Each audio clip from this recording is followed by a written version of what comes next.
Yo, people, welcome to the Red Pitch podcast with myself, Cav and Scance. Little Premier League international break talk, man. Yo, we back. What's going on, Scance? How's things, man? Yeah, all good, man. Can't complain. Cannot complain. Obviously, Liverpool ain't doing the best at the moment, but it's nothing to get up in arms about. This football, man. Yeah, definitely, man. But listen, man, we might as well start there, man. The boys, the Liverpool boys, obviously. We'll just have a little talk on the season so far. I think it's five losses from 11 so far in the league this season. Hmm. Obviously, going through a bit of a rough patch, just beaten by convincingly by City um, on the weekend. Uh, I want to start off with let's start off with your defenders because obviously Kanate is getting a lot of bad press. Kirkes too. Frimpong as well when he's played. Defending wise, attacking wise, fine, but defending wise, he's got a little bit of stick. Van Dijk slightly, not as much I'd say as Kanate. Hmm. Um, but I want to touch on Kanate. I know there's quite a lot of fans, saying this season he just hasn't performed and they think his head's turned, um, and he's got Madrid on his mind. What are you feeling about Kanate? You feeling maybe it's time for him to, you know, to go, or would you, try and get him back to his best and keep him, get him and try and get that deal over the line? Obviously, we know he ain't signed the deal, Yeah. but what's your thoughts on Kanate this season? Me personally, he's going for a rough patch, and like everyone's gonna go through rough patches. He's one at the moment. He has he'll have like 2 games he's played well, and then he'll go back to having poor games. So I would say Bournemouth didn't have a good game against Bournemouth. I think Newcastle away, I think he had a decent game. Arsenal at home, he was good. Obviously, Real Madrid, Aston Villa, he was good. But apart from that, he's been shaky. But the thing is, like a lot of people saying it's Konate and stuff like that. But I don't think. I think it's the whole team. I don't think the defense is getting much protection this season as much as they did last year. Yeah. And it's a collective. Like you defend from the front, do you? So I don't think our press has been right this season. Um, Obviously, Salah's not the best at pressing. Um, Hugo, he's done well, but again, he's not really a presser. You would really associate his game with pressing. So I don't think our press is right at the moment through the front as well as the midfield. So they're being exposed, um, and he's just in a funk. He's just in a bad funk at the moment. I know a lot of fans saying that his head's turned and stuff like that, but I don't think his head's turned. I think he's just in a bad funk. I think like the rest of the team, and they're just Mm. picking out too many individuals. I think you can point out more than just Konate this season. Like you Yeah. said, Kirkes hasn't performed really well. I think he's trying too hard. I also think that Slot's not using correctly. Like he was in the team of the year last year, and why was he in the team of the year last year? Because he was a flying fullback, up and down, up and up, up and down. Where Slot's trying to use him as like a third centre back, and that's not his game. Yeah. So I think that's down. I think that's down to the tactics of Slot at the moment. Um, Frimpong So again. do I you, think Frimpong played well. He's played all right defensively. I think he just mm, picked up a couple of injuries. I don't think he's been poor defensively. So I think it's just a collective. That for me, I think it's just the team are not functioning well at the moment. He tried put too many players in at once. that's what I was gonna say because there's a few fans that's been saying, he should have kind of stuck with the model that won the league last season. Instead, Yeah. obviously, a lot of people have left, players have left, so you've got to naturally replace them. But Hmm. they feel he's kind of changed the tactics and tweaked a bit too much too quickly instead of Yeah. doing like a bedding in period and let Hmm. players like Verts, no matter how much Verts cost, let players like him kind of settle in slowly and then get up to speed with it and get used to things instead of throwing him in and he's like a deer Yeah. in headlights now where he is having decent performances, Mm. but the thing of it all is like there's nothing on paper to show. Do you get what I'm Yeah. saying? I get what you mean. But remember, me and you had the discussion at the beginning of the season, and I did Yeah, say I don't expect Verts to come in and tear the league up yeah, because I thought he needs to get used to it. and I use that analogy, and before people like in the comments say he's nowhere near David Silva's level, but when David Silva came in, similar sort of build, similar sort of play, elegant player, good on the ball, but hasn't got that physicality yet. So when he first came in the league, he wasn't fantastic. It took him a season or so to get used to the league, get used to the physicality. So the same with Wirtz. Like Nagelsmann had like a couple of quotes and saying that he's done all right with Liverpool. If Liverpool put the ball in the back of net, he'd be look better on paper, which I believe is true as well. He's set up quite a few players this year, and a lot of people have missed chances. Because realistically, I think he should be on at least 4 or 5 assists in the league, at least this year. 100%. So his performances haven't been that bad, but it's adjustment to the league. Like I said, he's signed for what, 5 years? He ain't signed for here and now till he has to come out and bang. Yet because of his price tag, that's what everyone expects. But realistically, how many times do you expect anyone coming from abroad to bang straight away? All right, Hugo's done well, but again, Sunday, I don't think he played that well on Sunday. He didn't hold up the ball. He didn't hold up the ball well and stuff like that. Very quiet, but people won't recognize that because he's done so well in previous games. They won't pick out and say, "Oh, he didn't really perform in that game." And that's not the first game he's been quiet in. He was quiet against Burnley. We were just about straight the 1-0 win. He was quiet in that game. Quite a few of the losses this year, he's been quiet as well. So it's to be expected, man. It's too much too soon. You should have kept the team the basic and bled people in like slowly but surely. That's what you should have done. Do you think you guys are in like a mini crisis, or do you think that it could be an extended crisis that could continue after I know you think you got Forest next, I believe. Yeah, I think if you look at it on paper, the second half after the international break, we've got a better run of games. Yeah. Like no one in the top 10 and stuff like that. And I know people saying, Liverpool 8th at the moment, but the league's so tight. We're 8th. But what? How many teams are on 18 points? Yeah, it's about 5 or 6 teams on.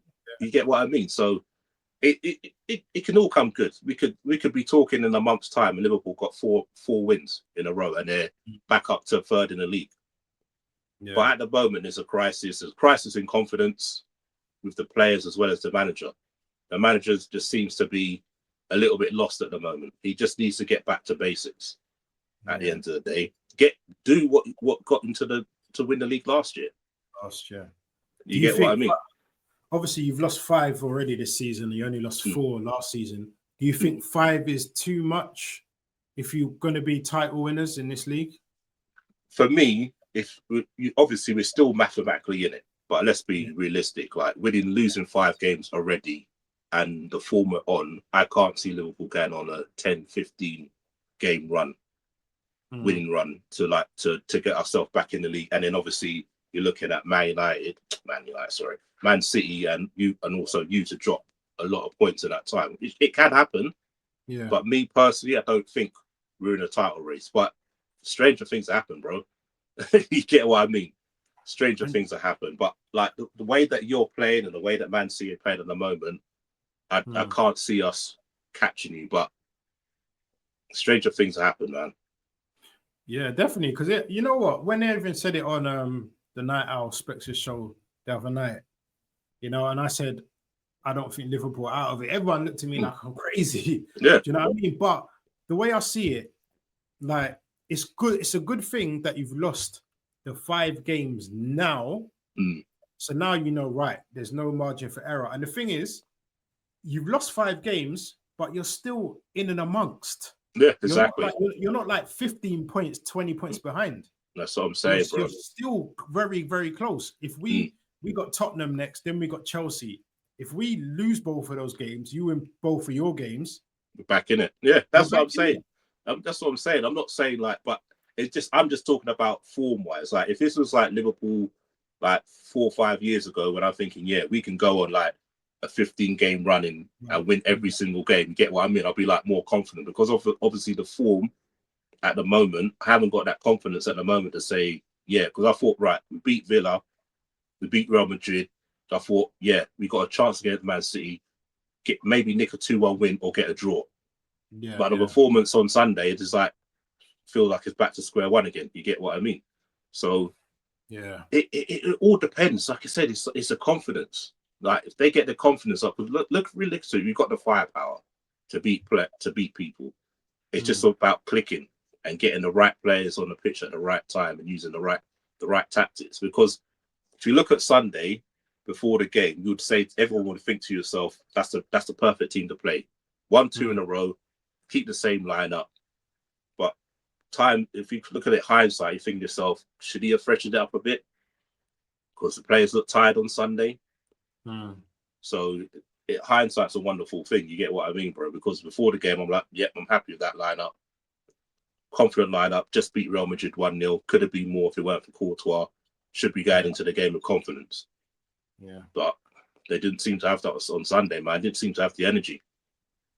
No, and talking about energy, your opponent Sunday, getting onto City quickly, they seemed like they had a lot of energy. And if there's one team I feel that could go on a 15-game unbeaten run, especially from the way they performed on the weekend, is Manchester City. I mean, we've seen it. We've seen it, bro. Yeah. They didn't start the season they started the season kind of shaky. Obviously, losses to Tottenham and, you know what I'm saying? I can't and Brighton back to back, and it was back to back losses. Yeah. And it didn't really look too great. But, you know, the last few games I've seen, obviously Haaland, we know Haaland's back. Back to his best, really. And City are looking, it's like Pep's found that step again.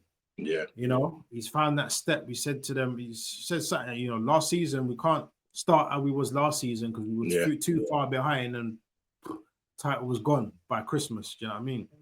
So I think now it's got to the point where, you know, I'm massively worried about City, man.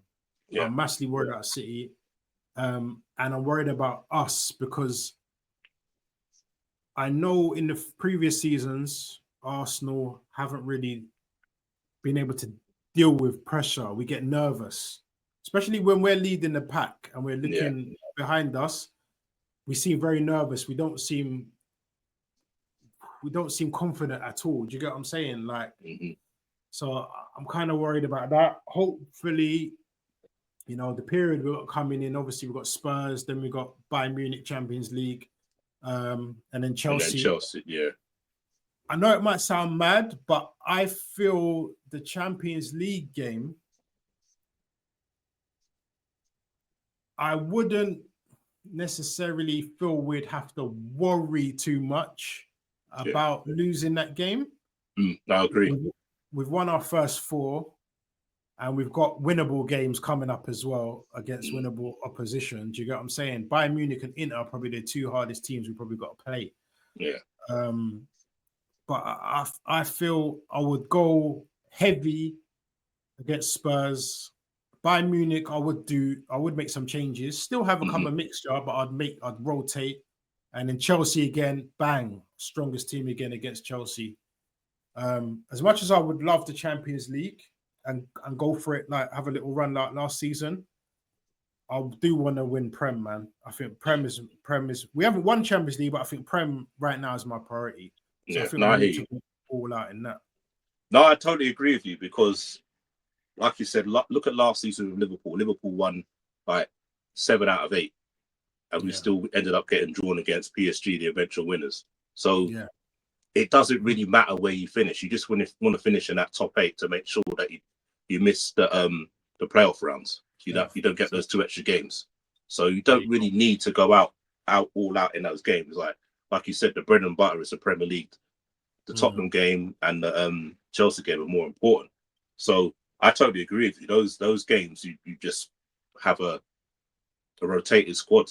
You've probably got the best squad in the league. So obviously you've got quite a few injuries at the moment. But if those players are back once international break come back, then definitely rest a player for the Chelsea game because that's more important.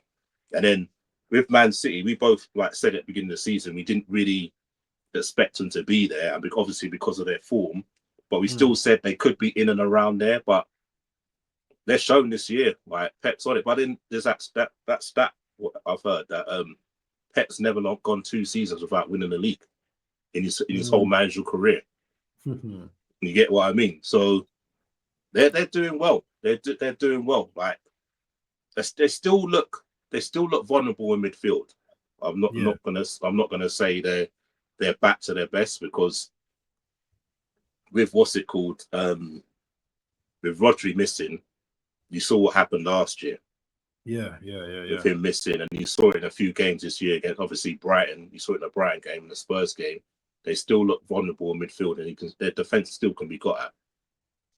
So they're gonna be there at the end of the day. Like you said, and I know that they can go on a 15-game winning run. I've seen it with Liverpool. You get what I mean? So I've been there, done that. So they're definitely there, man. They're definitely got to be worried about. Like I said, then after the international break, they could be 2 points behind you, because they played before Spurs.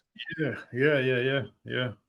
So my only thing is, like, these 115 charges, like they're saying November this month, there's supposed to be some kind of verdict or outcome.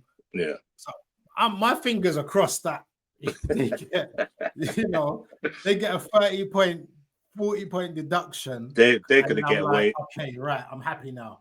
Yeah, they're gonna get away with it. You know it, man. It's gone on too long for it to be nothing to happen. Like, and even if something happens, they're gonna take it straight to court of arbitration. So yeah. It's just gonna be tied up in it. So what's the point? It's just a lot of charges. I know. But remember, the verdict was meant to be in March. Remember, it was meant to be in March. Then it was like July, and now it's like November. Like, if they keep pushing it back, then obviously something's going on. Like, they're gonna pay a massive fine or backdated points if they do it again. The points will then they're not gonna get away with it. Like, it's gone on too long to think, like, just might as well forget about the 115 charge. And another thing as well, Pep wouldn't have signed a new deal. Yeah. If that was going to happen, do you think he would have signed that new deal? Boy, probably not. You get what I mean? And players coming in as well. Think about the players coming in. Do you think players will be coming in? Yeah, depends, man. Don't know, man. Hopefully they don't catch up, man. But quickly before we I'm going to talk a bit about Arsenal, because obviously we're top of the league. Obviously all summer I've just been a bit thing, and I've with the whole Arteta thing, and I did say, I've said it numerous times. I said, listen, I don't really want him out until if by November we're like 10 points behind, then it'd probably be best for him to go. But I said, if we're in and amongst it in November, then I'll support him until he does certain things that makes me think, damn, and it's really jeopardizing us. At the minute, obviously, I questioned him on Saturday. I did feel that he brought on Mascara a bit too early, which then it just invited the pressure, because you're bringing on an extra defender and you're telling Sunderland, right, we're just ready to defend now to the end of the game. We're not going to attack. When I feel that if we had brought on Nwaneri, that's another outlet there to say, like, whoa, okay, they're not going defensive, so they still think that they're in a chance. Like, if they hit us on the counter, they've still got attackers that could come through and get the third goal and win the game and stuff. I think he went a bit too early. I understand he went because Mascara is really good in the air. And I know he kind of went because they've got the long throws in, the crossing. They were doing a lot of that. Sunderland, I know he was going for that kind of aspect to defend it in the air. But I just think he went too early. But in terms of so far the season, 11 games, listen, we're top, 4 points ahead of City. I feel that we've played, I still don't feel that we've hit that third gear yet. Not because we don't want to, because we just haven't yet, if you understand what I'm saying. Like, our wins, certain games we've won, but our overall play hasn't been the greatest. It hasn't really left me thinking, raw, we played them off the park today. We knocked it around, the press was good, we beat the low blocks, and we were outstanding. Like certain periods of games and certain halves, yes, like the second half of Atletico Madrid, I thought was excellent. Yeah. And certain other games, but I feel that there's an extra level. I think Eze's got an extra level to get to. I think Saka still got an extra level to get to. Gyökeres definitely. Mm-hmm. Against Burnley that first half, that's the best I've seen Gyökeres. It's just a shame that he come off injured, but that's the best I've seen Gyökeres in an Arsenal shirt this season. So I feel he's got another level. And then obviously we've got, Havertz coming back, Madueke coming back, Odegaard coming back. And I just feel Jesus coming back as well. Martinelli still got to come back. So that's a lot of attacking threat to come back. I feel give it another, say, 4 weeks. Now that there's no after this international, there's no internationals till when? March. Yeah, March. Yeah. There you go. So there's a lot of football from November to January. There's a lot of games, man. So that's every week, isn't it? For the teams in the Champions League, it's every week until January. Every week, every match day week, there's a game. So yeah, you need a squad. Definitely need a squad. Carabao. Well, they've applied for Carabao Cup today because we had a game the 21st and the 23rd. Yeah. I was like, how can you play on the 21st and then the 23rd? Crazy. Like, one day off in between and then you're back. So we've requested that our Everton game's been moved one day forward to the 20th. So hopefully, the Premier League sees sense and be like, yeah, let's move it forward one day and give them a 2-day break because it's crazy. It's only fortunate that, if everyone's back during that time and the squad we have this season is the only thing that's I'm like, okay, we can switch the whole back five if we want to, including the keeper. Do you get what I'm saying? We can switch the midfield if we want to. The forward line we can switch. But I feel in certain of these games, the Carabao Cup, I feel that we got Palace. I feel that we should try and win that as a minimum. Carabao Cup. On top of the Carabao Cup, I want the Premier League. I wouldn't mind the FA Cup as well. But I'd say if we won the Carabao Cup and the Premier League this season, I think I'll be happy. It's a great season. Winning those, I think that's a great season going into next season, and we go for more. But I feel in the league games this season, we definitely just got to go with the strong guys and just rotate a bit better. But quick question: What do you? Because obviously we chat offline and stuff like that. So what do you think of Eze's performance is so far for Arsenal? Because for me personally, I don't think he's used to. One, he's not used to the Arsenal system, and two, it feels like he's not playing with the freedom we had at Palace. Do you get what I mean? It's like very, very robotic. I know, obviously, we've said it before about Arteta controlling everything in a game, but Eze is a free spirit, and it's just like, I know a lot of Arsenal fans are saying, "Yeah, great, we got him" and stuff like that. But the last few performances he's had hasn't really set the world alight. And I'm not saying like he's a bad player because I rate him and stuff, but I just feel like he's too well coached. He's not being allowed to play with freedom. Yeah, and he seems to be suffering because of that. Yeah, I agree with you. I feel at first I thought, the 10 could be a perfect fit for him, but after seeing him in the 10, it's only been a few games, so I'm not going to criticize him too much, but I just feel that on the left, it gives him a bit more space to be a bit more creative, and be a bit more technical. Do you get what I'm saying? And allowed to drift. I think when he's in the middle, it's so compact and he doesn't get as much space as he probably would out wide. Yeah. I feel when he plays like an inverted left, and like you say, he's given that freedom to roam. That's where he does his best work, man. Because he just pops up unannounced here, there, and everywhere, and you're like, yeah, and because he's very kind of, he likes to take on players, but he's very give and go. He's quick. Yeah. So, and he finds the pockets well. So I think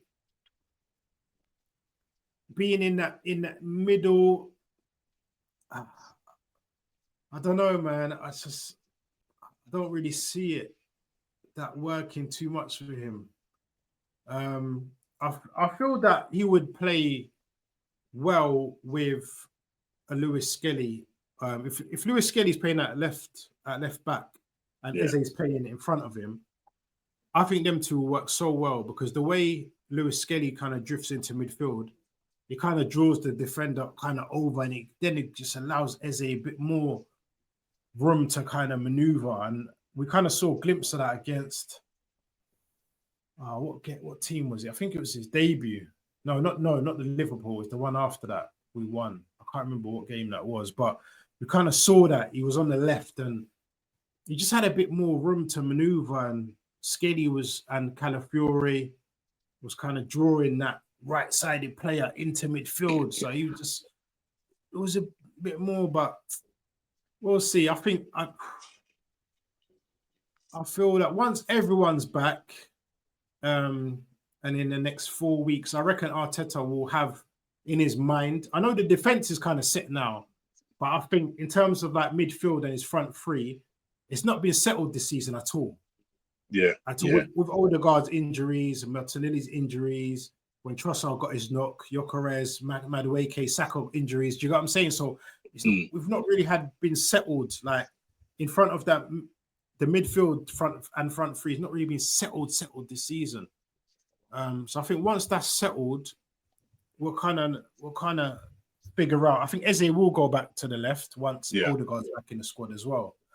I think he's only there right now to cover for Odegaard, to be fair. But yeah, I think the best of Eze is yet to come, man. But no, definitely, he's got a lot of work to do, man. A lot of work to do. You know what I mean? Before we go, any other teams this season that you think could be a surprise or surprised you, apart from Sunderland? We know Sunderland have surprised everybody. The best team in the Northeast. Yeah, I think Bournemouth have surprised me, considering that they lost their whole back five near enough. Yeah. In the summer. Obviously they've taken lost badly on Saturday to Villa, and then obviously the week before to Man City. But the start of the season they've been brilliant, man. Flying forwards, playing with energy. So yeah, they've surprised me. And then I think all three teams that come up, I think have surprised me. I think Leeds have done all right. I know they haven't set the world alight, but I thought they'd be struggling this season. But they've I think they got 11 points this season. Yeah. So they're not doing too bad. Obviously, Sunderland are up there. And who's the other? Burnley only lost last minute to you and Man United on penalties. So that's what I'm saying. They've done all right this year. They gave City a decent game. I know they lost 5-2, but they were doing all right this year. So yeah, the teams that got promoted have done all right, man. But yeah, Bournemouth have impressed me, man. Bournemouth have impressed me. We've got to speak on quickly Newcastle. You know, in terms of Newcastle, are you surprised that they're not really performing as well as maybe they were last season at this point? I think the summer's sort of like obviously I was always going on saying that Eddie Howe's sort of ruined their summer with like all the antics he'd gone on with the sporting directors and stuff. Obviously the Champions League games they get up for, but that's like no disrespect to Newcastle, but they always seem the big games their players get up for. Yeah. They've shown that for the last few seasons. They've done really well against the big boys. They seem to get up for them games. Where in the league, when they played like the teams that they should be beating, they don't seem to like want to play. Yeah. So is that Howe? Is that the players? Is he not making enough changes in games. Because I always say, like, playing every 3 days is not for everyone. And, you know, Specs and D-Man think I'm taking a piss. But I'm being serious because play like us, Liverpool, Man City, Man United, those sort of teams, their players are used to playing every 3 days. So getting up, they know they got to go again the next game. Whereas, to me, Newcastle players seem to burn a lot of energy. And obviously, because of the tactics of how Gibbs, it's like full on. It's like run. They don't really seem to like drop a gear. So when they're playing those Champions League games, they're like full on, like all out, need to win this game. And then the next game after that, they always seem to have less energy. Yeah. So is that a mental thing, or is that a tactical thing? So they surprised me. I didn't think they would struggle. They've got no wins away from home this season? Yeah, and obviously they've gone 1-0 up in both of their last 2 Premier League games against West Ham and Brentford, and you know, collapsed both times and lost 3-1. So that's a shock. And then after the international break, don't get any easier. Man City. But then again, at St James's Park against Man City, you know the players will be up for that game. You get what I mean? It's a game after, or the week after they play someone else. That's where the problem lies. You get what I mean? Yeah, when it's Champions League midweek again. Yeah, that's what I'm saying. It's Champions League, they'll be up for that because it's Champions League, big night. But then it's a game after that where they'll have the problem. So they won't have a problem against a Man City game because it's Man City at home. So the fans will be up for it. So they'll perform in that game, I think. Yeah. Champions League, again, big night. Champions League, back in the Champions League, big setup. It's the game after the Champions League game is where you'll see if the players have got the mentality to go again. Yeah. I hear that, man. But yeah, boy, Scants, listen, man. Good show, man. Yeah. Good to be back doing a little Saturday, man, talking about the game we love. But yeah, everyone, man, like, share, subscribe. I'm sure me and Scants will be back again, man. It's this international break. I don't ever do an international break talking about England games or internationals because I find them boring unless it's a tournament. I don't really watch internationals, to be fair. Same here, man. That's the only time I watch it. Tournament football, I'll watch it. But then friendlies and qualifiers, I don't bother watching them games. I don't bother. I just like to see the internet. The best thing I like about international break is when I see Saka has withdrawn, Gyökeres has withdrawn. That's my favorite part of international break. That or they've come back and there's no injuries. He played 60 minutes. He's come off, no injuries. That's all you want to hear. International break, no injuries. There you go. Come back, man. Trust me. But cool, Scants. All right, man. We'll be back in a way. But bless up, bro. Big up. Again, everyone. Like, share, subscribe. Scants, bless up, man. Bless up, bro. Yeah, we out, man.